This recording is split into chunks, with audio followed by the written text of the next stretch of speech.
Baik, Om Swastiastu. Assalamualaikum warahmatullahi wabarakatuh. Shalom, nama budaya. Salam sejahtera bagi kita semua dan salam harmoni. Pertama-tama terima kasih atas waktu yang telah diberikan kepada kelompok kami. Di sini kami dari kelompok 2 pengantar bisnis dari kelas 3D ingin memaparkan materi mengenai manajemen produksi.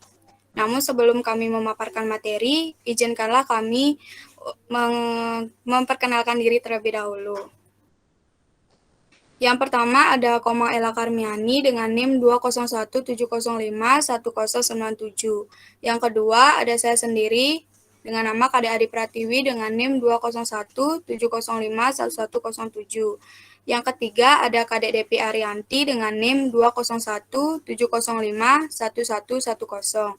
Yang keempat, ada Anom Raisya Ade Mulia Mahamerta dengan NIM 20170511115. Dan yang terakhir ada Nikade Agustini dengan NIM 20170511117. Baik, kita mulai saja pemaparan materi yang pertama, yaitu mengenai pengertian manajemen produksi. Nah, manajemen produksi memiliki dua komponen, yaitu yang pertama manajemen dan produksi, yang dimana dua komponen ini memiliki arti tersendiri.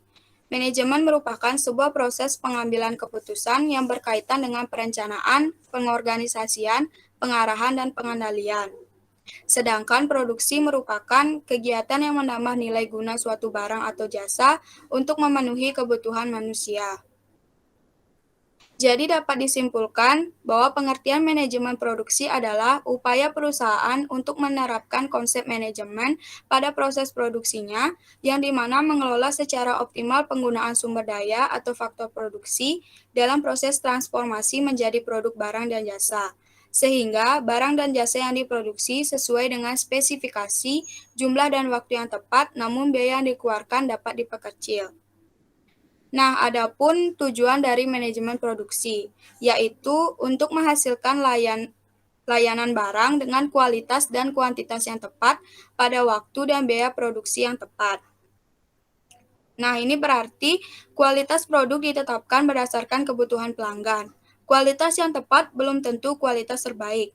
Ini ditentukan oleh biaya produk dan karakteristik teknis yang sesuai dengan persyaratan spesifik. Organisasi manufaktur harus menghasilkan produk dalam jumlah yang tepat. Jika mereka diproduksi melebihi permintaan, modal akan ditutup dalam bentuk inventaris, dan jika kuantitas diproduksi di bawah permintaan, maka akan menyebabkan kekurangan produk. Selanjutnya, ketepatan waktu pengiriman adalah salah satu parameter terpenting untuk menilai efektivitas departemen produksi. Jadi, departemen produksi harus membuat pemanfaatan sumber daya input yang optimal untuk mencapai tujuannya. Biaya produksi ditetapkan sebelum produk benar-benar diproduksi. Oleh karena itu, semua upaya harus dilakukan untuk menghasilkan produk dengan biaya yang ditetapkan sebelumnya, sehingga dapat mengurangi variasi antara biaya aktual dan standar. Sekian dari pemaparan materi saya. Materi selanjutnya akan dibawakan oleh rekan saya. Baik. Materi selanjutnya itu pemilihan lokasi pabrik. Yang pertama itu dasar-dasar pemilihan lokasi pabrik. Persoalan di mana suatu pabrik akan didirikan bukanlah suatu hal yang mudah untuk dipecahkan. Pada umumnya ada beberapa kondisi yang akhirnya dapat membawa ke persoalan penentuan lokasi pabrik, yaitu perluasan pabrik, pemecahan pabrik ke dalam sentral unit kerja atau decentralization. Yang ketiga ada faktor-faktor ekonomis, yaitu perubahan pasar, pendidikan tenaga kerja, dan lain-lainnya. Selanjutnya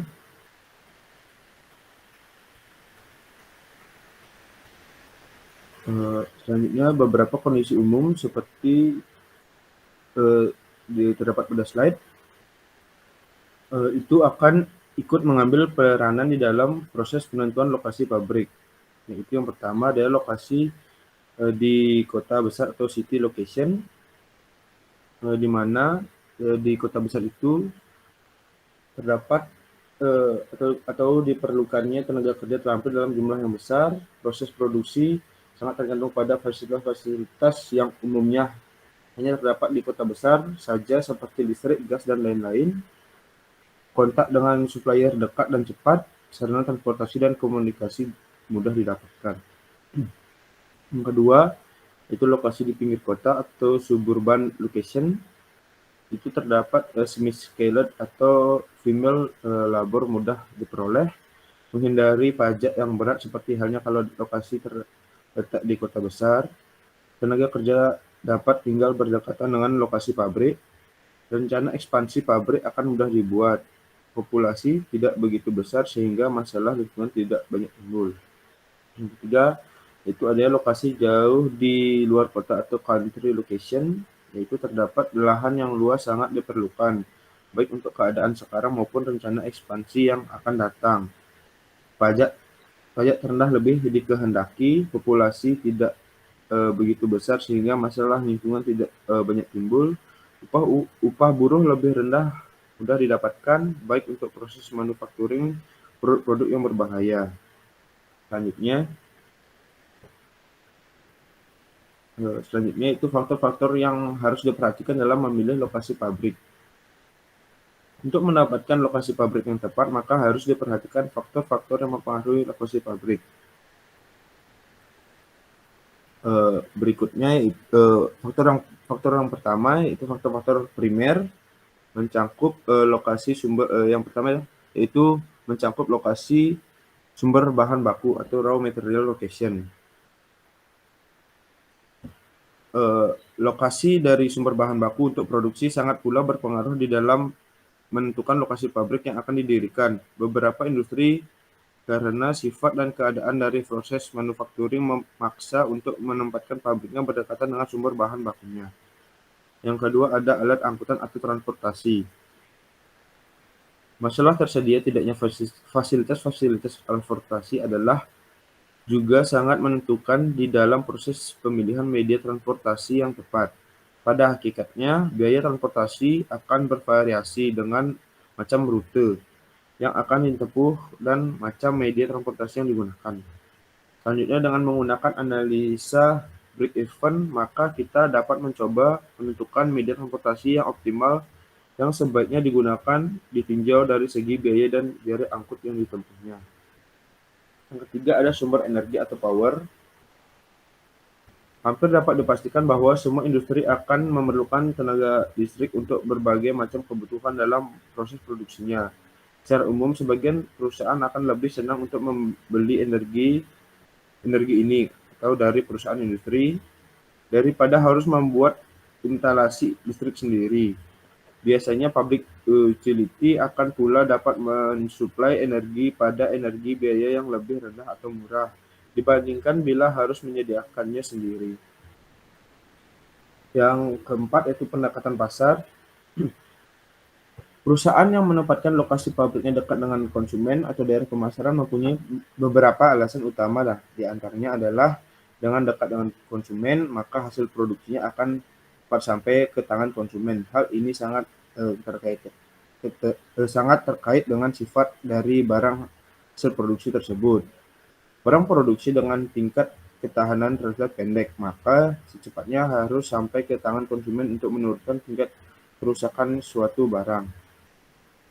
Selanjutnya, adanya ketersediaan tenaga kerja. Selain dekat dengan sumber bahan baku, penentuan lokasi pabrik juga harus mempertimbangkan kedekatannya dengan sumber daya manusia yang mempunyai keterampilan atau kemampuan tersendiri. Faktor tenaga kerja merupakan faktor yang penting bagi suatu perusahaan, karena berhasil tidaknya pencapaiannya, tujuan perusahaan juga dipengaruhi oleh faktor tenaga kerja yang berlainan karena pengaruh lingkungan, adat, dan budayanya. Selanjutnya, yaitu faktor sekunder. Ada sejumlah faktor lain yang juga perlu untuk dipertimbangkan dalam penentuan lokasi fasilitas seperti persediaan air, peraturan pemerintahan, dan sistem pajak, sikap masyarakat setempat, seperti yang terlihat di dalam slide. Yang pertama itu air dan limbah industri. Pada umumnya, air dibutuhkan oleh setiap pabrik, hanya saja kebutuhan air antara pabrik yang satu dengan yang lainnya berbeda-beda. Oleh karena itu, pertimbangan pemilihan lokasi pabrik ini di mana terdapatnya persediaan air yang cukup tergantung dari pabrik itu sendiri. Perusahaan yang membutuhkan air dalam volume yang besar dalam produksi dapat dicontohkan seperti tekstil, pabrik kertas, pabrik baja, pengelolaan karet, dan tentu saja pabrik minuman. Yang kedua ada undang-undang dan sistem perpajakan atau law and taxation. Aturan atau undang-undang yang dikeluarkan oleh suatu pemerintahan baik tingkat pusat maupun tingkat daerah akan pula mempengaruhi proses pemilihan lokasi pabrik. Beberapa aspek dari operasi suatu pabrik yang umum diatur oleh undang-undang adalah berupa jam kerja maksimal, usia kerja minimal, dan kondisi-kondisi kerja lainnya. Di samping itu, besar kecilnya pajak yang harus disetorkan oleh suatu industri akan pula berbeda-beda tergantung di lokasi mana industri tersebut akan didirikan. Untuk itu, besarnya yang harus dibayarkan akan merupakan pula salah satu faktor yang perlu dipertimbangkan di dalam proses pemilihan dan penentuan alternatif lokasi pabrik.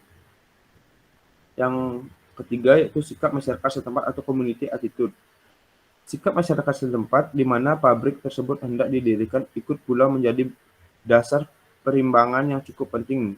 Artinya, sosial, kultural, adat istiadat, tradisi, dan tingkat pendidikan serta dari anggota masyarakat merupakan aspek penting dalam penyelesaian masalah-masalah perburuhan, penyeselisihan, dan lain-lainnya. Yang selanjutnya yaitu metode pemilihan alternatif lokasi pabrik. Yang pertama itu metode ranking prosedur. Metode ini dipergunakan untuk problem yang bersifat kualitatif atau subjektif. Biasanya digunakan untuk permasalahan yang sulit untuk dikuantifikasikan dengan menggunakan pembobotan, kriteria penentuan, dan pemberian sektor terhadap alternatif berdasarkan kriteria penentu. Yang kedua yaitu metode analisis pusat gravitasi. Metode analisis pusat gravitasi dalam hal ini dibuat dengan memperhitungkan jarak masing-masing lokasi sumber material atau wilayah pemasaran dengan lokasi pabrik yang direncanakan. Dalam metode analisis pusat gravitasi harus diperoleh ramalan kebutuhan finished goods output maupun material input, serta koordinat geografis dari lokasi pabrik yang direncanakan. Yang tiga itu metode analisis transportasi programa linear. Formulasi transportasi program linear dipergunakan untuk menentukan pola distribusi yang terbaik dari lokasi pabrik ke wilayah pemasaran tertentu. Ada beberapa metode di dalam penyelesaian masalah transportasi, salah satunya dikenal dengan metode heuristik atau the least cost assignment routed method. Baik, sekian materi yang saya sampaikan. Materi selanjutnya akan dipaparkan oleh rekan saya. Baik, terima kasih. Di sini saya akan melanjutkan materi yaitu mengenai layout. Nah, layout disebut juga tata letak atau tata ruang di dalam pabrik. Dapat dilihat di slide. Layout adalah cara penempatan fasilitas-fasilitas produksi guna memperlancar proses produksi yang efektif dan efisien. Fasilitas pabrik dapat berupa mesin-mesin, alat-alat produksi, alat pengangkutan bahan, dan peralatan pabrik, serta peralatan yang diperlukan dalam pengawasan. Nah, jumlah ruang yang dikehendaki dan peralatan yang akan digunakan dan penempatannya sangat menentukan bentuk dan letak bangunan. Nah, untuk menghemat biaya, layout harus diangkut sedemikian rupa sehingga memudahkan aliran kerja dan kondisi kerja yang baik. Next.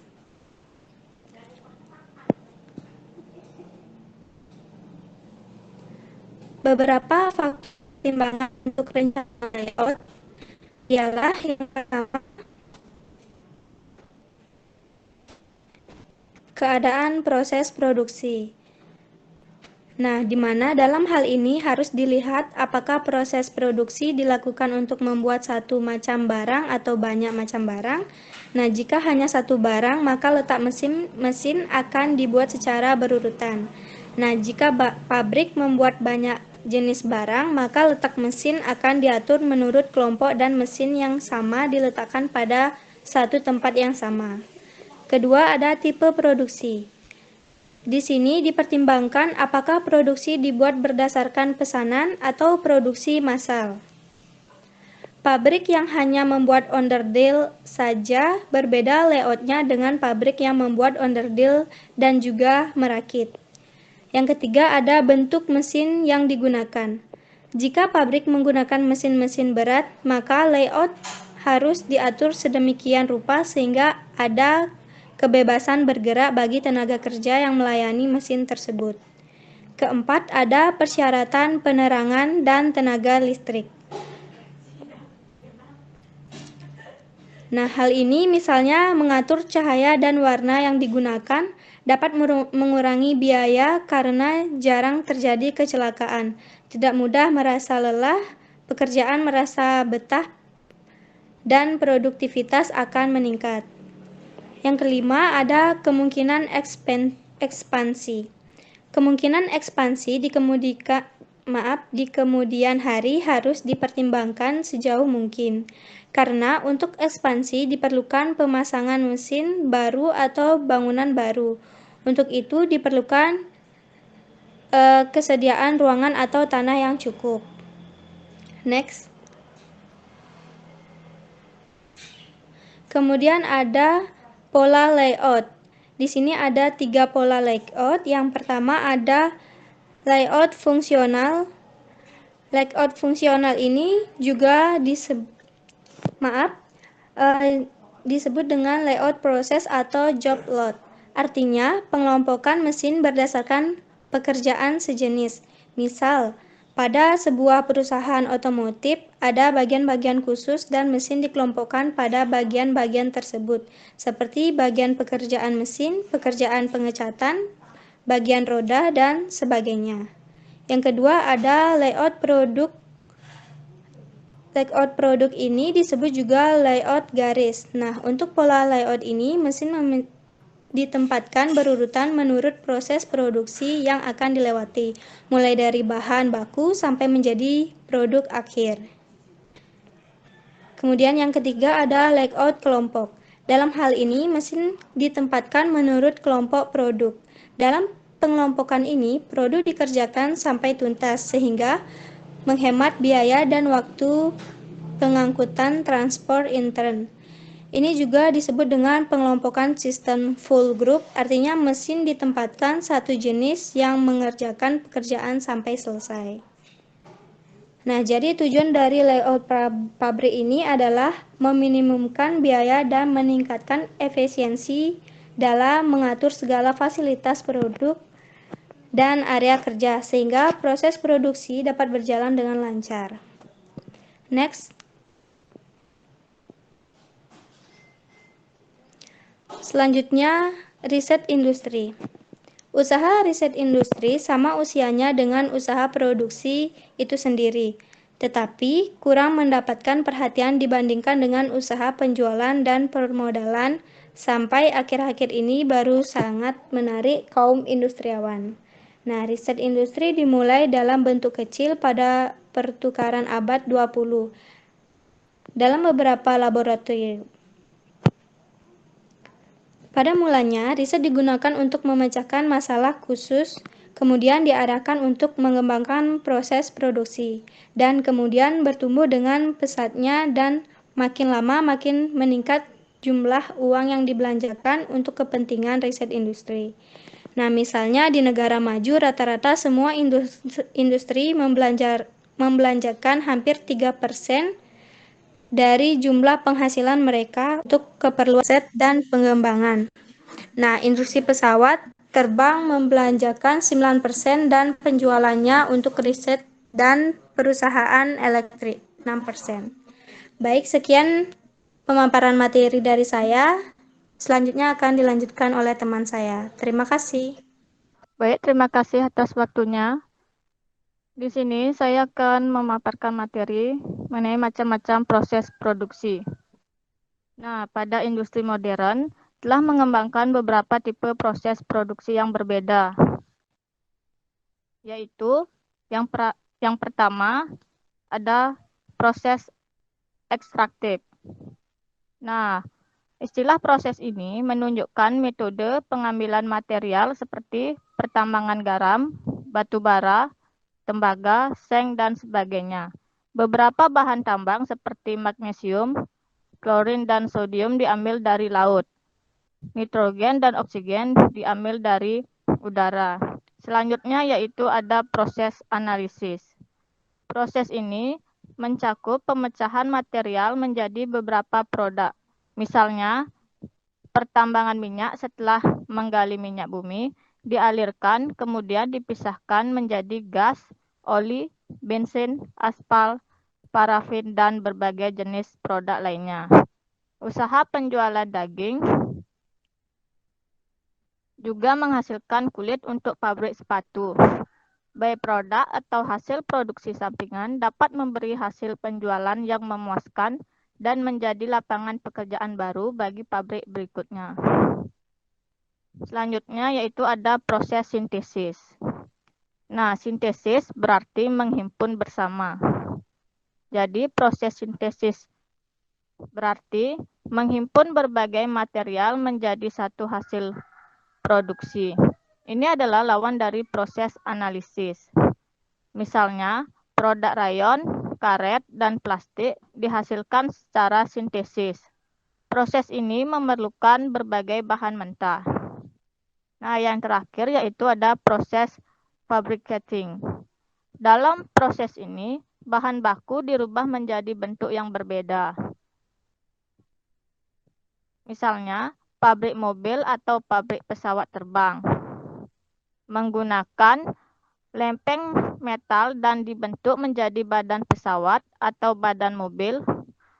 Melalui fabricating ini dilakukan proses perubahan bentuk sehingga menghasilkan barang baru. Sekian pemaparan materi dari saya. Selanjutnya akan dilanjutkan oleh rekan saya. Terima kasih. Pengawasan produksi. Sebenarnya, pengawasan produksi merupakan suatu sistem jaringan menyeluruh dari suatu pabrik yang mengawasi jalannya proses produksi agar barang-barang yang dihasilkan sesuai dengan rencana yang telah dibuat, baik mengenai harga, biaya produksi, dan kuantitas maupun kualitasnya.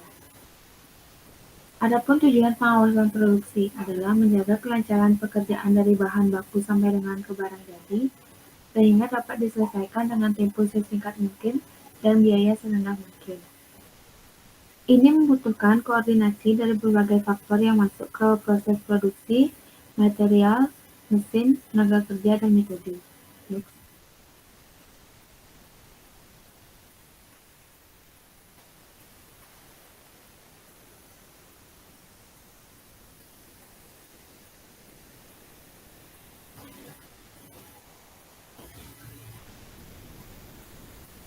Next slide-nya nih.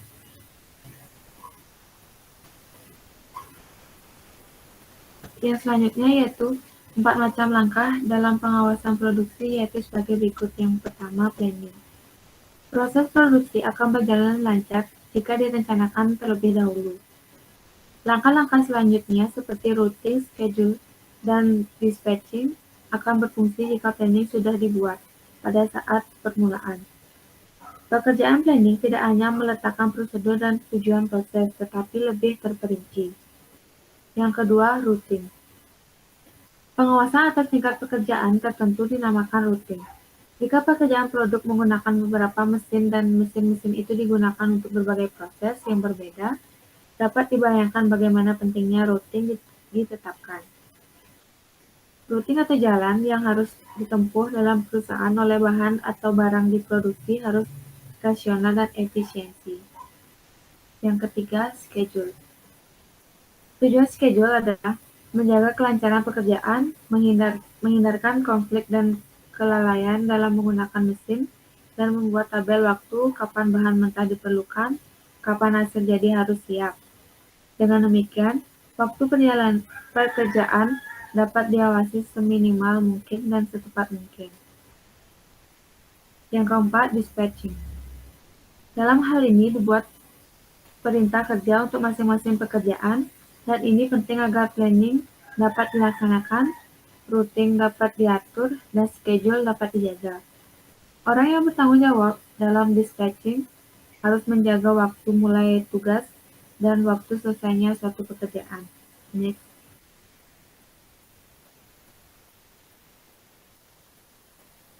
Materi selanjutnya yaitu pelaksanaan pengawasan. Next. Dalam pelaksanaan pengawasan dapat dilakukan dengan berbagai teknik yaitu sebagai berikut. Yang pertama, papan rencana dan diagram kemajuan. Jika dalam suatu perusahaan ada beberapa pekerjaan dilakukan dengan menggunakan berbagai tipe mesin, manajemen dapat melaksanakan pengawasan dengan menggunakan papan rencana. Dalam hal ini ada 3 kelas pekerjaan, yaitu pekerjaan yang sedang dikerjakan, pekerjaan yang akan dilakukan bila proses sudah selesai, dan yang terakhir pekerjaan yang belum dikerjakan atau sedang direncanakan. Yang kedua, studi gerak. Tujuan dari studi gerak ini adalah mengatasi atau mengurangi pemborosan gerak yang tidak perlu, dan mencari gerakan yang paling efektif. Orang yang menganalisis gerak merinci pekerjaan dalam bentuk gerakan yang digunakan seperti mengangkat barang, memilih, menempatkan barang di atas berjalan, dan sebagainya. Yang ketiga, studi waktu. Studi ini biasanya tergabung dengan studi gerak. Setelah pekerjaan dirinci, waktu yang digunakan untuk masing-masing gerak diukur dengan stopwatch. Yang keempat, standar. Tidak akan ada pekerjaan pengawasan dapat berfungsi secara baik jika tidak ada standar. Harus ada standar pelaksanaan kerja, standar mutu, dan standar kondisi kerja. Dan yang terakhir, inspeksi. Fungsi penting dari inspeksi ini adalah mengawasi pekerjaan agar berjalan sesuai dengan standar. Perencanaan yang dibuat secara baik dan schedule yang sudah disusun tidak akan ada artinya jika produksi yang dihasilkan untuk memenuhi syarat kualitas. Baik, sekian pemaparan dari kelompok kami. Mohon maaf jika pada saat penyampaian materi ada kesalahan kata, baik yang disengaja maupun tidak disengaja. Akhir kata kami tutup dengan Param Santi. Om Santi, Santi, Santi. Terima kasih.